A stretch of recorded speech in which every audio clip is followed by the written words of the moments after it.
Story 1 by MSCS. Cecil's yawn echoed off the walls of his little watch post.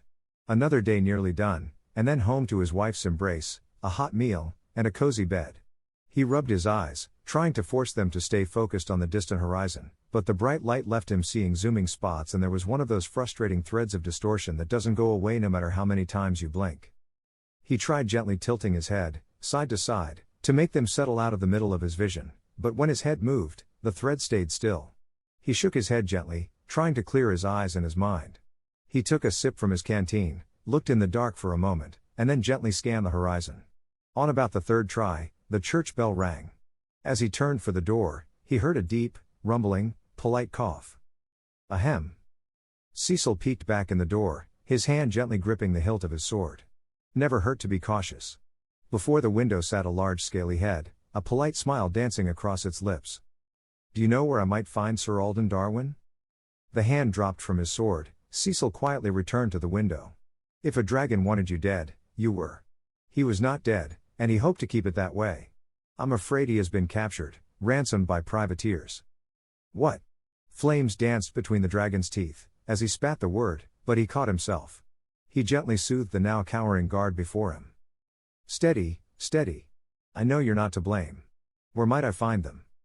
Cecil sputtered for a moment. I could but, his voice trailed off. He took a deep breath. While I certainly don't like them, I would not wish them dead. I use the word captured with great intent. We have had some rather bloodless encounters with one another lately, and peace seems imminent, but not yet here. The pensive sound continued for what seemed like an impossibly long time.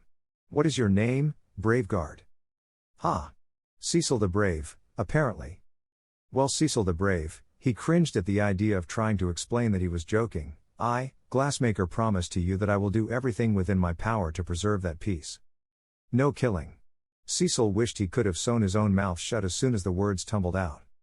Glassmaker tilted his head slightly, and a smile flashed across his lips, showing a staggering number of glittering white teeth. Cecil the Brave indeed. Very well, Cecil. A friend of Alden is a friend of mine.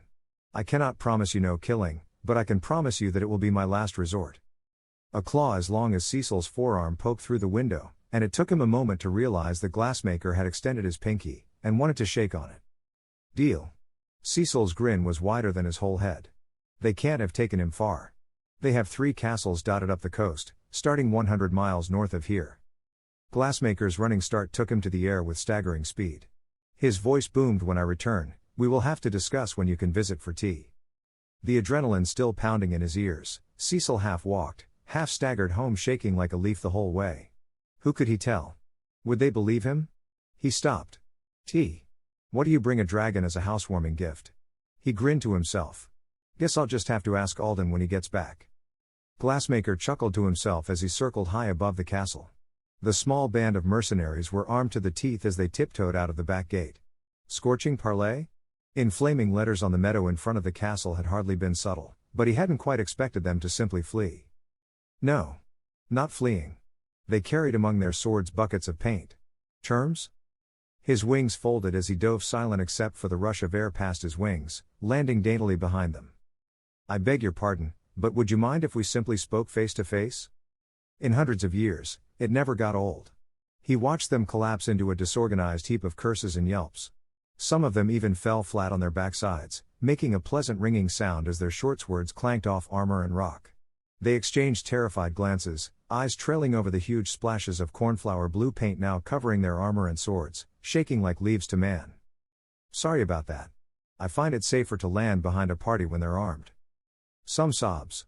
A bit of gibbering. Now, none of that. I'm here for Sir Alden Darwin. WHWH, who? Sir Alden Darwin. 'Bout yay high. Short red hair. Big toothy smile beneath a big twirly red mustache. He's not here. Glassmaker cocked an eyebrow. He opened the palm of his massive hand, and revealed a handful of sapphires, each the side of a robin's egg. Are you certain? He saw the fear flash to greed in the eyes of around half the men. The other half were more sensible. One in the back he looked pointedly at. He knew a man scheming when he saw it. You. The leader. Stand up. A man a few years younger than Alden stood up. I'm in charge here, and under the level gaze of the dragon he suddenly found himself at a loss for words. The schemer, hair steel gray and more than enough scars to go with the years, spoke up.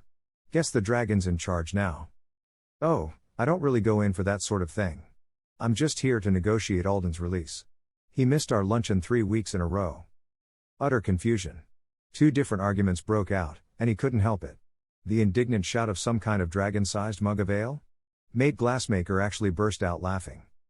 It took several minutes to convince the mercenaries that the gouts of flame were not on purpose, but the fact that they had been directed well away from even mild singing distance mollified them some. Lighter a handful of gems, after all, he could always return for a refund if they had misled him. He winged his way north and west, scouring the coastline for a bark moored to a dock flying a cornflower blue flag with a, they had really hesitated to tell him this, wounded dragon sigil. Cecil was on duty again, but this time his eyes were peeled. He had his wonderful Petra with him to keep him company, and keep him awake. She often visited him during the day to bring him lunch anyhow, and she was enjoying spending a quiet afternoon on a warm summer day people watching. She truly is made of stone, he'd say with a soft smile, and they would nod as though they understood. They thought of the cold stone floor beneath their feet, but in his mind he was basking on a rock in the sun. He had started by telling her she was going to think he was crazy. I already did, so no worries there. But her eyes grew wide as the tale carried forth. She sat in silence for several minutes. Finally, Cecil couldn't take it. Well, what do you think, hun? Do you think I'm invited come with you to tea? He burst out laughing and smothered her in kisses. A day dragged by. 2. Cecil was starting to get worried when on day 3, during the midday sun when everyone was inside to escape the scorching heat, Glassmaker returned. Cecil. I'm getting closer, but I need some. Oh. Hello there. Cecil hooked an arm around his wife's surprisingly still shoulders. Glassmaker, allow me to introduce my wife, Petra. She gave a small curtsy and Glassmaker gave a rushed bow. Lovely to meet you, you must join us for tea when I return, she blushed, thinking he must have overheard earlier somehow, but right now I'm in need of urgent aid.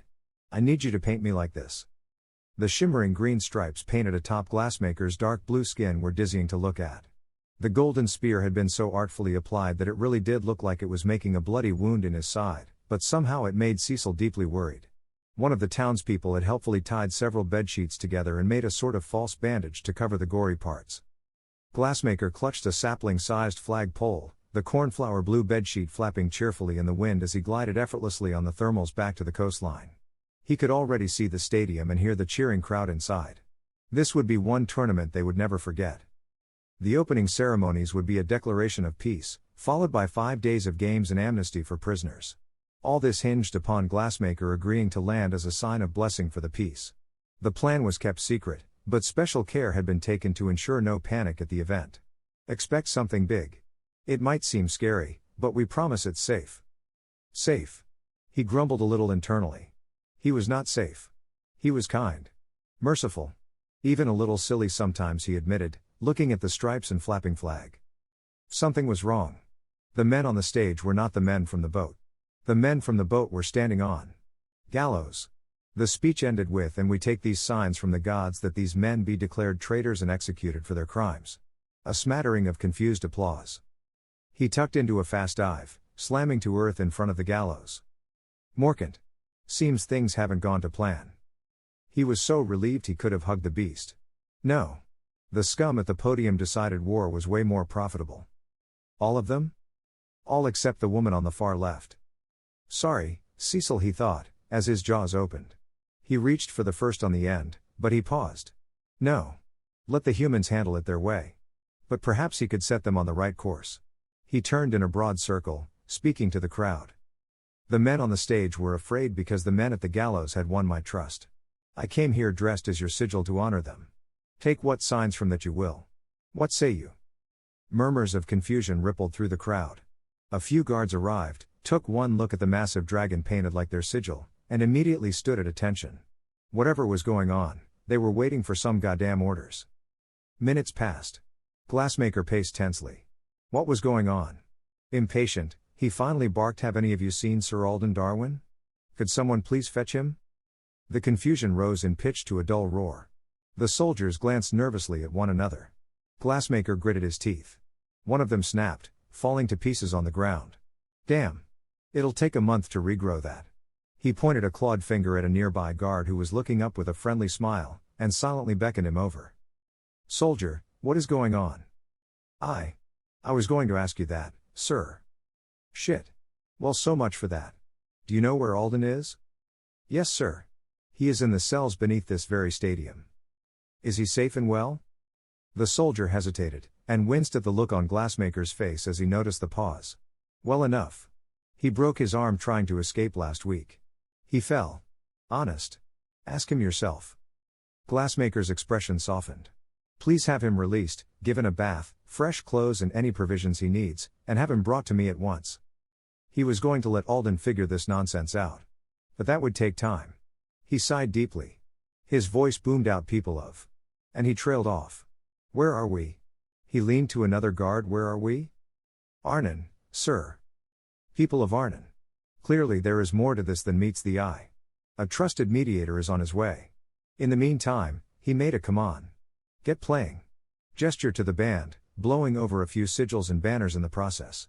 "We shall celebrate the upcoming peace." Confused applause, and a mix of cheers and even a few boos. One woman literally covered the mouth of the woman booing in front of her. "Are you out of your mind? You are booing a dragon." Glassmaker attempted to stifle another fit of laughter, barely containing a gout of flame from taking out half the stadium. The band creaked and cranked through every crowd favorite they knew, and then every crowd pleaser they know, and then they played whatever half-remembered songs they could think of. At last, a massive wide red mustache arrived half astride before the man who grew it. "Glassmaker. I should have known. These folks are a hoot and a holler, let me tell you. We ready to get out of here? What the hell is all that paint?" The dragon shook his head and chuckled. "Apparently there's a bit of a faff going on. These sailors," he gestured vaguely towards the gallows, "say that the mob on stage, a stage ward head wag, were going to cancel the peace and keep the war going. But that lot say that these lot were supposed to be executed. How do we get to the bottom of it?" Alden tried to reach up to scratch his chin with his hand, realized it was in a cast, and switched to his other. He traced a nick from his rushed shave as he thought. He sucked the smudge of blood off the tip of his finger and thought some more. "Hell, I have no idea. Hey you sailors. What would you have us do with the other people?" One of them belted out, "Well, we're a little miffed about them being ready to hang us." "Hey." Teeny puff of flame, "But that's not what I asked." Morkant looked up. "Easy. Court. Trial. Conviction or acquittal. Sentencing based on the crime. Fair and square.